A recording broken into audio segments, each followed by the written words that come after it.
John 6:63. ఆత్మయే జీవిస్తున్నది. మీరు కూసురు శరీరంలో, మీలో ఆత్మ ఉంది, ఆ ఆత్మ ద్వారానే మీరు జీవిస్తున్నారు.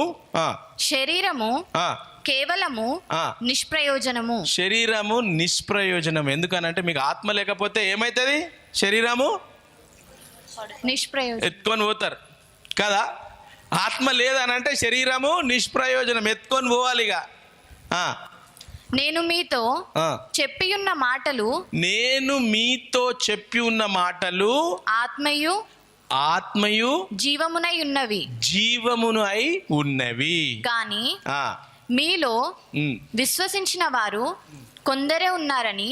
కానీ దేవుడు ఏమంటున్నాడంటే నా మాటలు ఆత్మయు జీవమై ఉన్నాయి అంటున్నాడు. నేనేదో మాట్లాడుతున్నా, నాకు తెలివి ఉంది కదా, బుద్ధి ఉంది కదా, నా మాటలు కాదు. మీరు నా మాటలను మీరు చూస్తే ఆ మాటలన్నీ బైబిల్ గ్రంథంలో ఉంటాయి. ఆ బైబిల్ గ్రంథంకే కనెక్ట్ అయి ఉంటాయి. సో నేను మాట్లాడేటివి నా నోటి ద్వారా, ఆయన ఆత్మ నా నోటి ద్వారా మీకు ఆత్మ జీవంను కలిగిస్తుంది.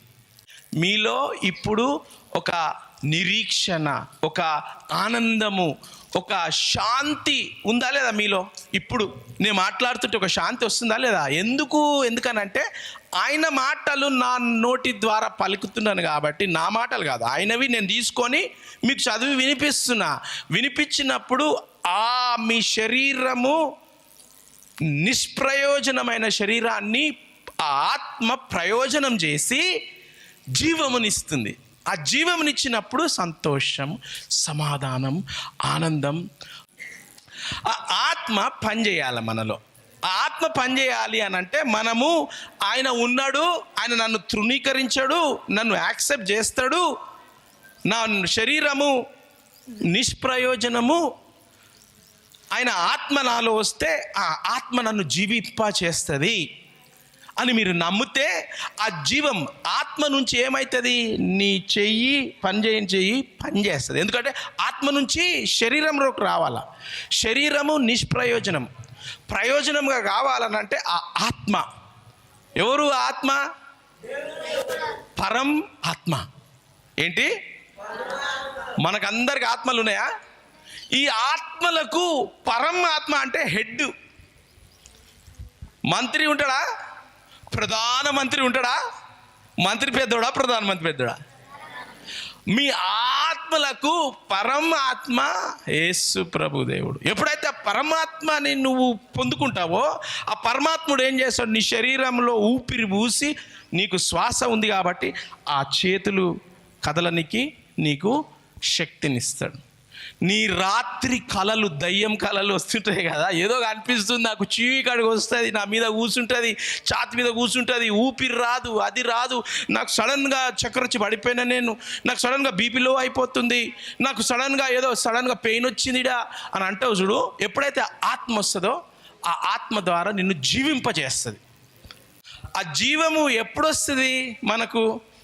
ఇదేదో నా కథలు, నేనేదో పీఠాధిపతి సారు అని చెప్పి చెప్తున్నాను కాదు. నేను అనుభవంతో చెప్తున్నా, మీకు కూర్చొని ఇది చూపించి చెప్తున్నా అనుభవంతోనే. ఎందుకు? నేనేం చేసిన అనుభవించి. ఇప్పుడు కొంతమందికి జ్వరం వస్తుంది, జ్వరం వస్తే హాస్పిటల్ వాళ్ళు ఇంజెక్షన్ ఇవ్వాలా. కానీ నాలుక ఏమవుతుంది? తినబుద్ధి కాదు. తినబుద్ధి కాకపోతే ఏమన్నా తినరా అని అంటే ఏం తినబుద్ధి అయితే లేదు, నాకు అసలు తినబుద్ధి అయితే లేదు. కానీ శరీరం నీరసంగా అయిపోతుంది. తినాలా, శరీరం నీరసం అయిపోతుంది. అప్పుడు ఏం చేస్తుంది అమ్మ ఏం చేస్తుంది? అరే కొన్ని చింతకాయలు తీసుకురా పో,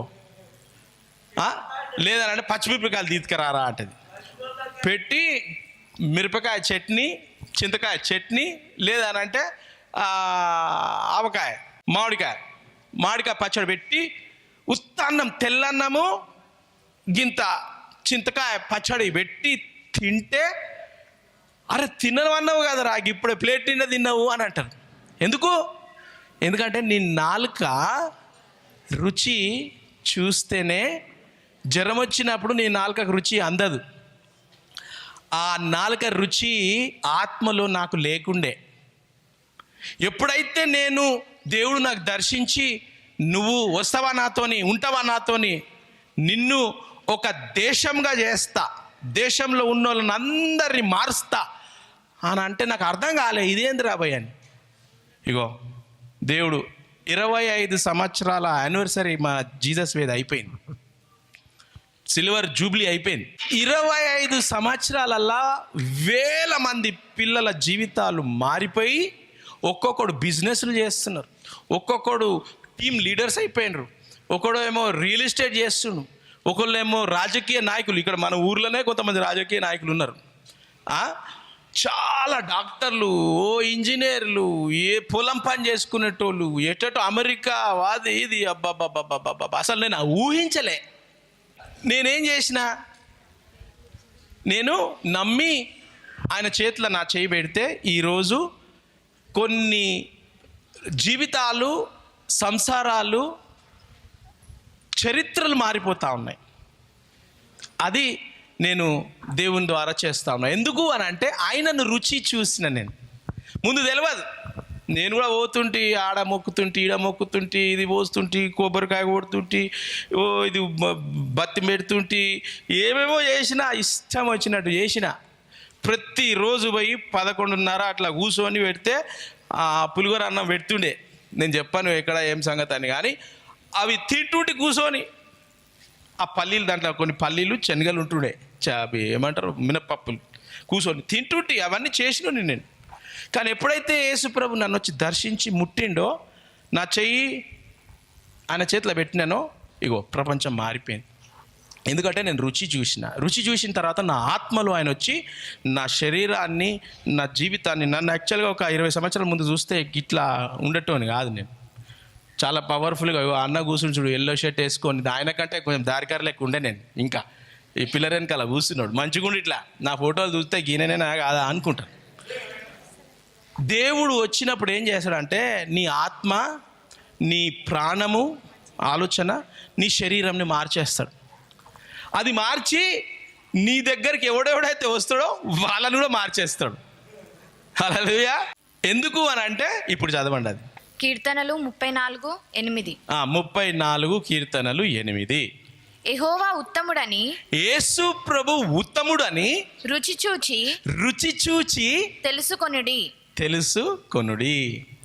ఆయనను ఆశ్రయించు నరుడు ధన్యుడు. ఆయనను ఆశ్రయించిన వాడు ధన్యుడు. ఈరోజు నేను ధన్యునిగా ఉన్నానంటే ఆయనను రుచి చూసిన. ముందు రుచి లేదు, ముందు రోగం పడి ఏదో గల్లీలలో తిరుక్కుంటూ, ఇష్టం వచ్చినట్టు విచ్చలవిడిగా తిరుక్కుంటూ, రుచి లేకుండా బీమారిగా, అంటే ఆత్మలో బీమారిగా తిరుగుతుంటే, ఎప్పుడైతే ఆ ఆత్మ పరమాత్మను పట్టుకున్నానో రుచి తగిలింది.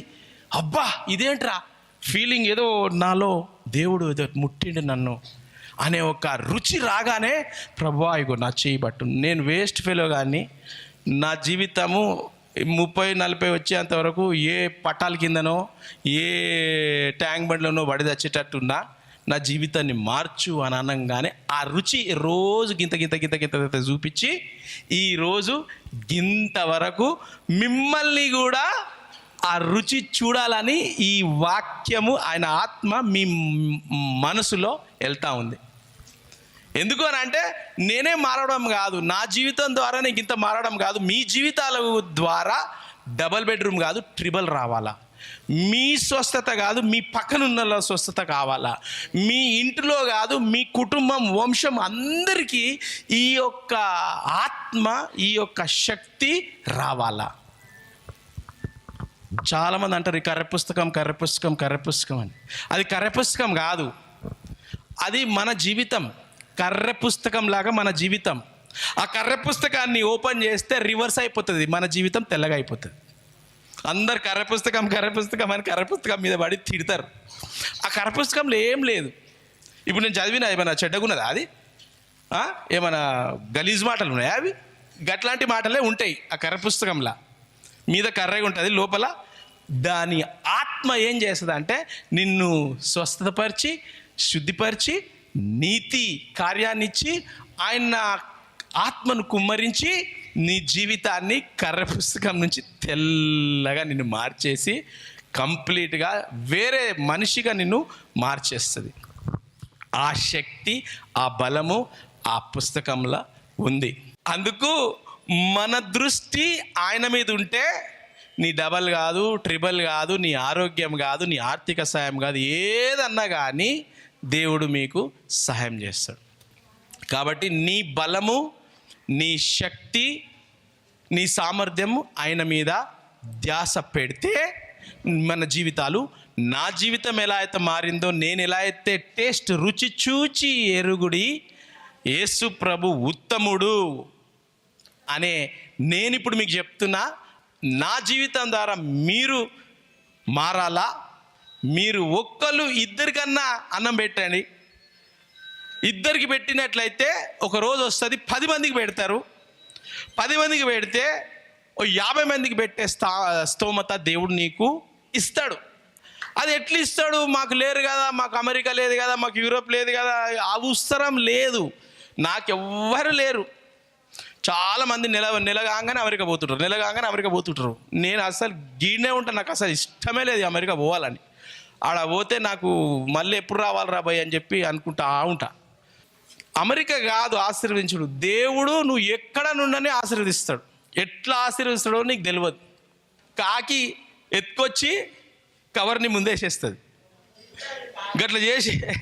లేదంటే ఇప్పుడు కోతులు బాగా అయినాయి కదా, కోతి అది ఏడికెళ్ళి ఎత్తుకొచ్చి ఒక బంగారం నెక్లెస్ నీ మీద వేసేస్తుంది.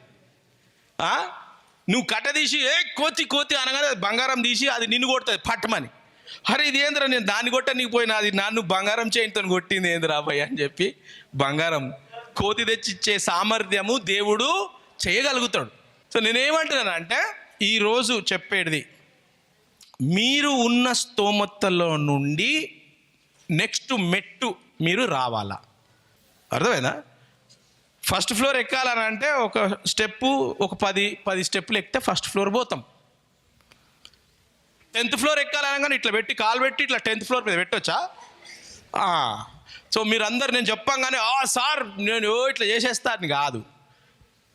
మీరు చిన్న మెట్టు వేయండి. వేసి ఇప్పుడున్న స్తోమతలా, ఇప్పుడున్న మీకు ఉన్నటువంటి శరీరంలో కానీ, ఆత్మలో కానీ, పైసలలో కానీ, అప్పులలో కానీ, మీ కుటుంబాలలో కానీ, మీ భర్త విషయం కానీ, భార్య విషయం కానీ, పిల్లల విషయం కానీ, రోగాల విషయం కానీ, డాక్టర్ చెప్పిండు కథం నాది ఇంకా 6 నెలలే అన్నాడా, ప్రభా నీకోసం బతుకుతా, నాకు ఇంకా 6 నెలల కంటే ఎక్కువ టైం ఇచ్చినావంటే నీకోసం నేను రుచి చూడాలా. ఛాలెంజ్ చేయండి దేవునికి. అది ఏమంటుంది? రుచి చూచి ఎరిగినా అంటుడు. ప్రభు ఆ రుచి నాకు చూపెట్టు అని ఛాలెంజ్ అయ్యి, నువ్వు దేవుడా నాకు రుచి చూసి చెప్పు.